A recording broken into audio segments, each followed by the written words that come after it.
Salut la gang, Faber Glass de MMA Talk et je suis là aujourd'hui pour une vidéo spéciale alors que ça a été confirmé ce matin même à 10h30 au Centre Bell lors d'une conférence de presse qui a été tenue par Georges Saint-Pierre où il a officiellement annoncé sa retraite des arts martiaux mixtes, sport dans lequel il est sans aucun doute le plus grand athlète de l'histoire et qui lui a permis de devenir un des personnages québécois et canadiens les plus emblématiques et ce, partout à travers la planète. Donc plus de 17 ans après ses débuts professionnels, Georges Saint-Pierre met un terme à sa carrière et ce pour de bon. Et je suis avec vous aujourd'hui pour se remémorer cette carrière justement, se remémorer tous les exploits qui ont été accomplis par Georges Saint-Pierre, tous les grands moments qu'il nous a fait vivre.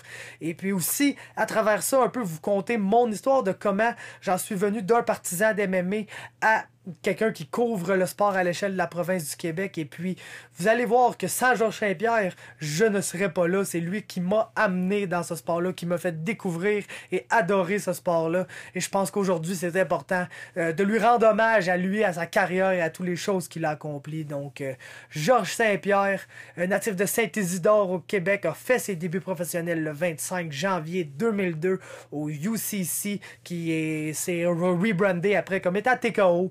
Et c'était contre Ivan Menjivar, victoire qu'il a gagnée. Et ça, ce n'était que le début d'une grande aventure. Il a disputé 5 combats sous la bannière UCC TKO avant de faire ses débuts à l'UFC, avoir 2 combats, perdre contre Matthews, aller finir son contrat TKO avec un combat contre Dave Strasser avant de retourner à l'UFC et de partir sur une des plus belles streaks de l'histoire du sport. Il finit sa carrière avec une fiche qui est pratiquement une des fiches les plus parfaites de l'histoire du sport. 26 victoires, 2 défaites. Ces 2 défaites ont été vengées une fois contre Matt Serra et 2 fois plutôt qu'une contre Matt Hughes. Dans l'UFC, la plus grande promotion du monde, il a connu 20 victoires pour seulement 2 revers. Revers qu'il a vengé, comme je viens de le dire. Et il est sans aucun doute reconnu par la majorité des experts comme étant le plus grand combattant de l'histoire des sports de combat.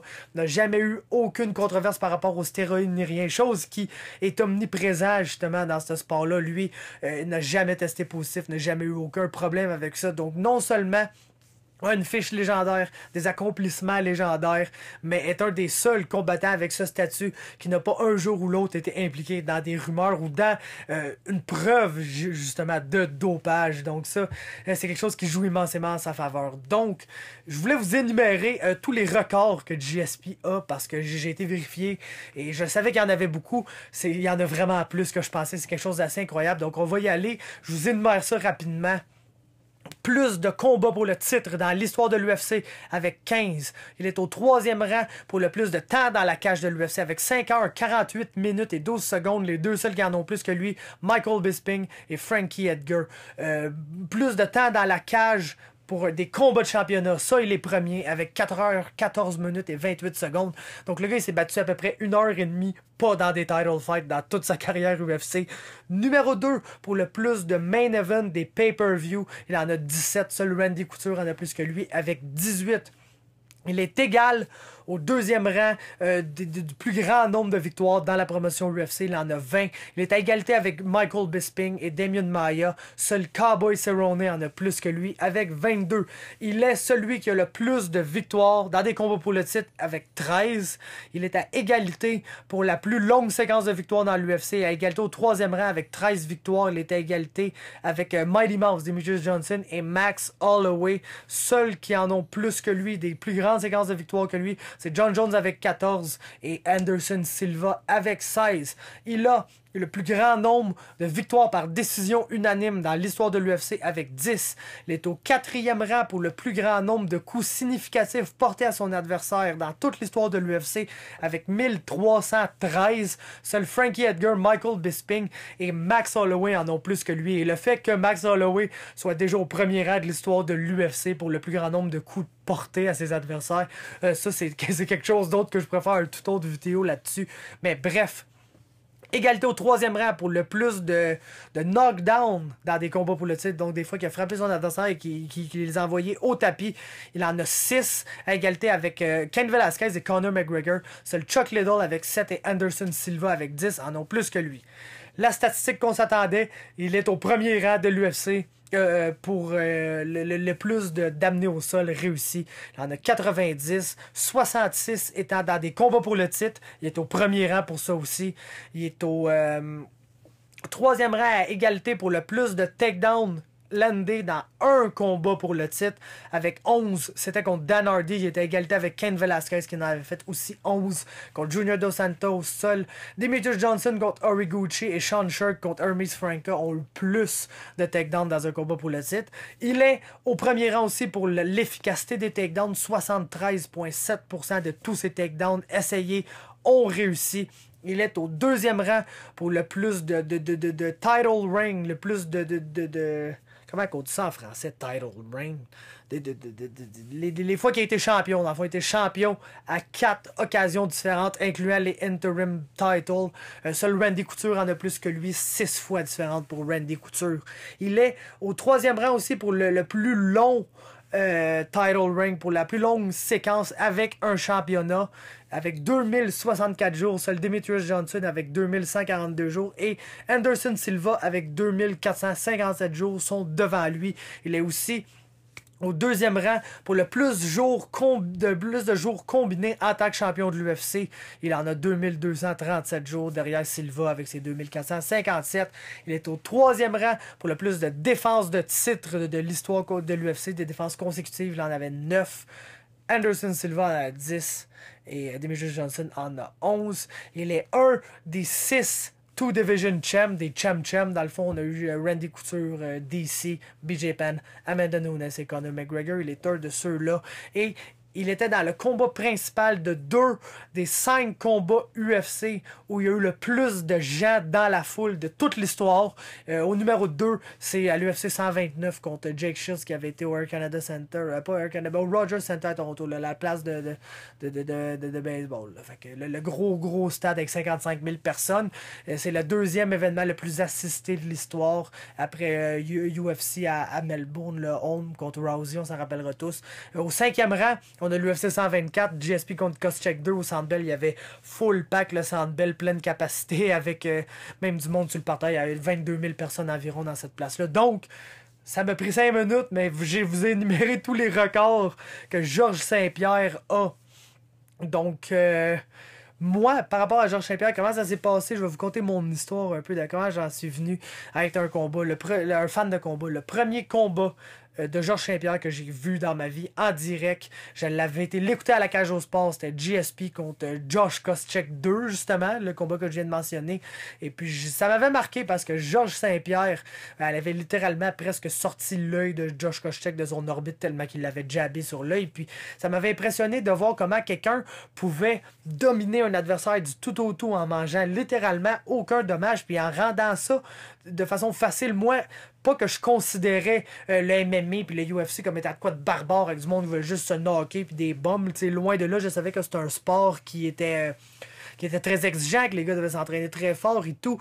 Mais de voir avec la facilité avec laquelle Georges Saint-Pierre est juste arrivé là et a appliqué des techniques. Tu sais, c'est pas un combat qui avait l'air de justement 2 bombes qui se tapent sa gueule. C'est une grosse gueule. Comme tu sais, des fois, un combat de boxe peut avoir l'âge quand les deux gars sont back and forth puis ça s'échange beaucoup de coups. Là, c'était une domination technique du tout au tout de la part de Georges Saint-Pierre. Ça m'avait immensément impressionné. Donc, je m'étais dit, prochain coup que ce gars-là va se battre, je veux être à l'écoute. Entre-temps, je me suis trouvé un emploi justement à la cage au sport où je suis devenu cuisinier. Puis j'ai eu 4 excellentes années de travail avec une des plus belles gangs que j'ai connues dans toute ma vie. Et puis, c'est sûr que le fait de travailler à la cage au sport, ça fait que on diffusait l'UFC, donc des fois je m'arrangeais le samedi, tu sais, je travaillais de jour, fait que je m'arrangeais pour finir juste à temps pour aller m'asseoir puis regarder les UFC justement au bord de la cage au sport. Et puis c'est là que j'ai écouté GSP contre Shields, justement, qui était un combat qui a peut-être un peu déçu, qui a eu plusieurs falls. Ça n'a pas été le meilleur combat, mais ça a quand même été une victoire pour Georges, et puis ça n'a pas été assez pour me décourager la première fois que j'ai organisé une genre de petite fight chez nous avec un fight party, là, littéralement que mes amis viennent, on écoute le combat de Georges Saint-Pierre et puis tu sais, je me rappelle quand que c'était ça, même ma mère écoutait le combat de Georges Saint-Pierre avec nous juste pour vous dire à quel point le gars était mainstream. C'était GSP contre Condit et puis là, c'est vraiment été un combat exceptionnel, ça je me rappelle, une belle domination de Georges, de très belle technique, le quand il s'est fait dropper avec le head kick, ça a été un des moments les plus dramatiques que je me rappelle de mes plus premières années d'écoute du sport et puis c'est vraiment un combat qui a piqué mon intérêt et puis c'est là que j'ai commencé un peu à suivre plus les nouvelles MMA et je me suis rendu compte qu'il y avait une rivalité avec Nick Diaz qui était assez incroyable et puis on s'entend que Nick et Nate Diaz sont mes deux combattants préférés de l'histoire du sport avec Georges Saint-Pierre donc moi c'est vraiment le genre de gimmick qui m'allumait le Nick Diaz et puis Georges qui a sorti des moments absolument incroyables dans le build-up de son combat contre Nick Diaz. C'est encore aujourd'hui, quand quelqu'un me dit des affaires qui ont pas d'allure, je réponds tout le temps Are you crazy in your head, man? You really think I'm afraid of you, Nick? Are you crazy in your head? Fait que on s'entend qu'il y a des moments qui ont marqué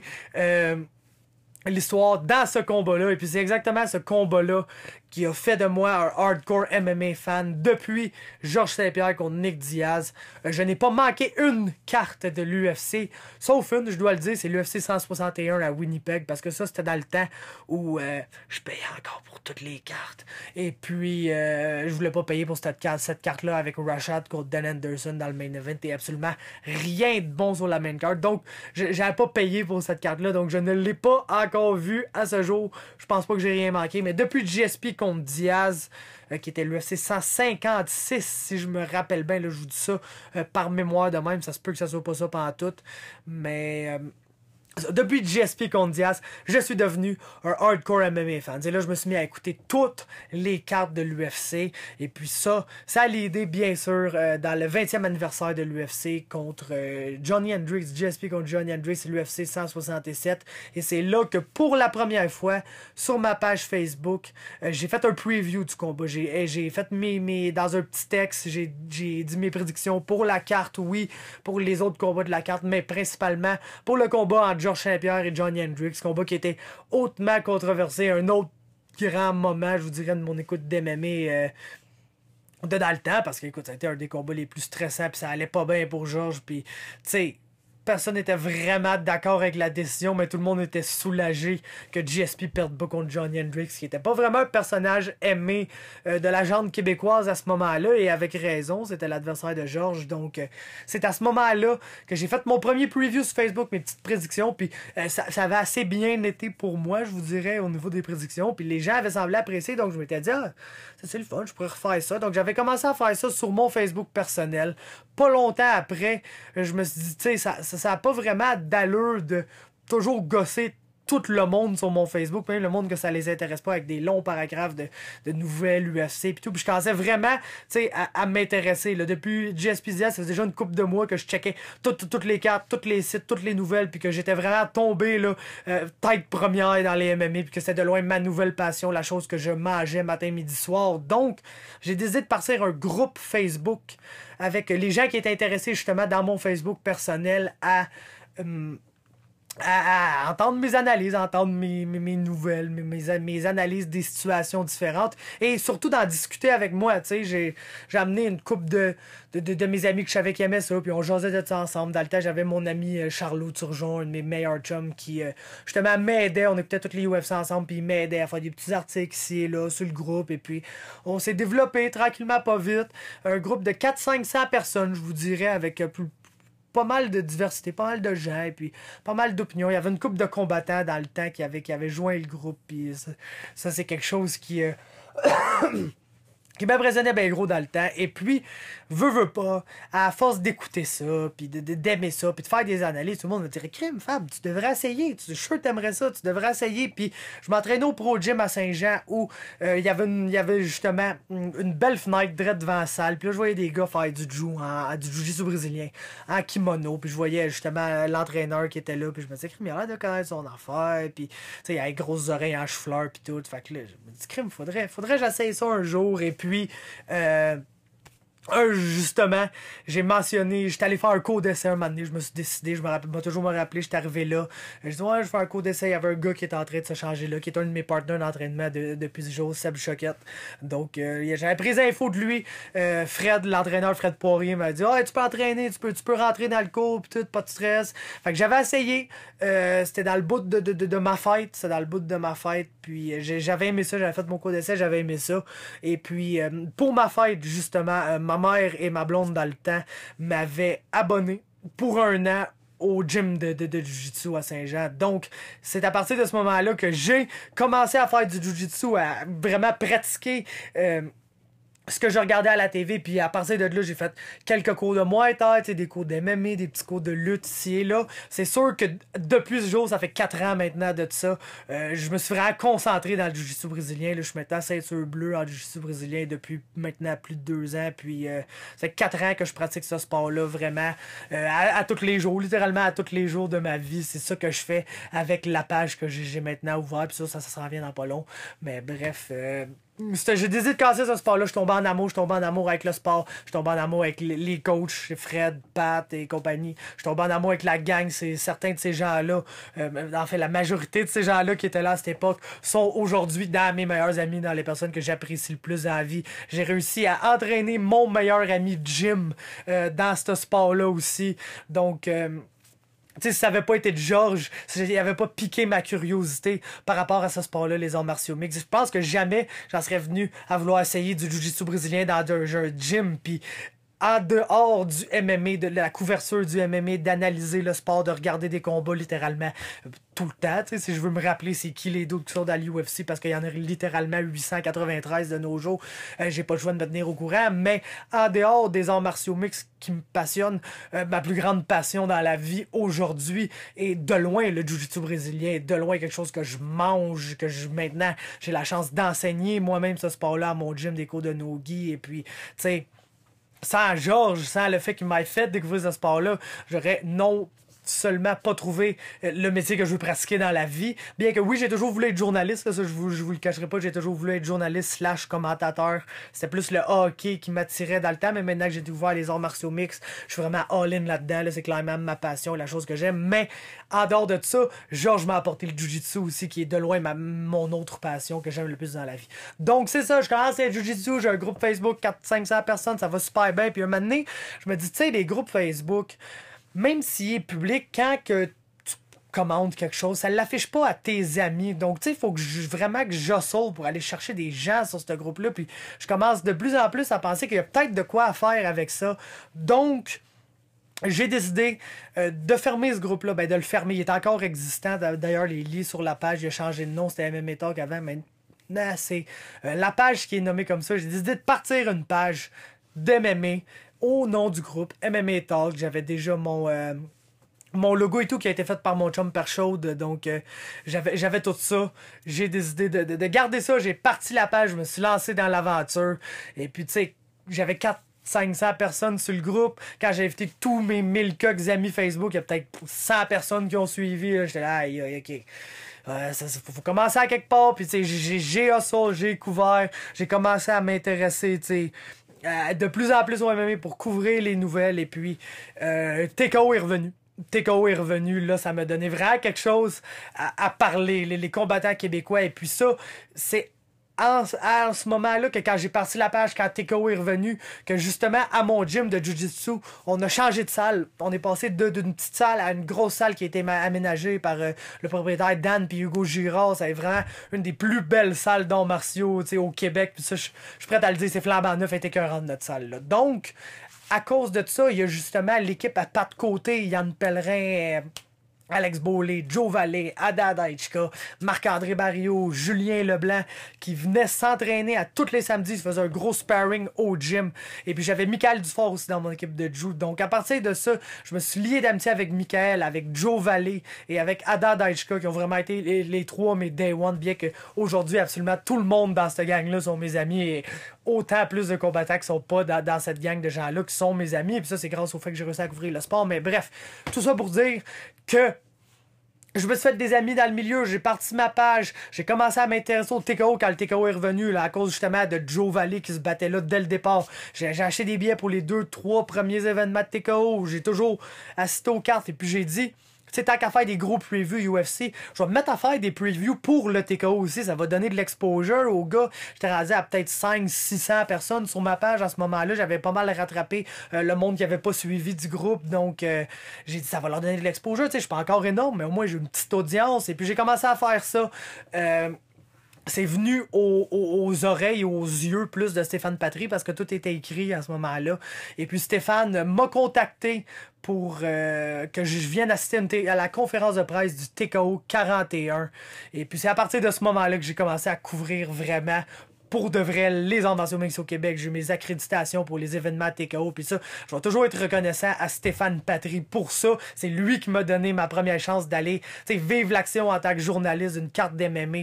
Mais tout ce cheminement-là qui a culminé au TKO 45, au TKO 41, désolé, c'est vraiment Georges Saint-Pierre. C'est vraiment le fait qu'il soit devenu le meilleur combattant de l'histoire des arts martiaux mixtes, puis qui a égayé ma curiosité par le fait qu'il était tellement une grande star internationale dans un sport qui était méconnu, puis que je me disais que ça se devait d'être plus connu, puis c'est un sport qui se devait d'être plus populaire dans le futur, et puis j'ai décidé d'embarquer dans cette aventure-là grâce à Georges, et puis c'est pourquoi aujourd'hui je viens de prendre 21 minutes de votre temps pour rendre hommage à Georges Saint-Pierre qui a annoncé sa retraite, mais surtout pour lui dire merci Georges, merci pour tout ce que tu as fait pour les arts martiaux mixtes en général, et ça depuis l'année 2002, depuis le début de ta carrière. Tu es un ambassadeur incroyable, une des personnes qui justement est un des Canadiens, un des Québécois les plus emblématiques partout à travers le monde, et jamais Georges Saint-Pierre un des écarts de conduite. Jamais Georges Saint-Pierre n'a pas été le parfait role model, la personne que tu voudrais que tes enfants admirent, que tes enfants veulent devenir. Et puis il a toujours été ça, il a toujours été fidèle à lui-même, il a toujours été le meilleur role model, le meilleur ambassadeur, le meilleur combattant aussi dans la cage.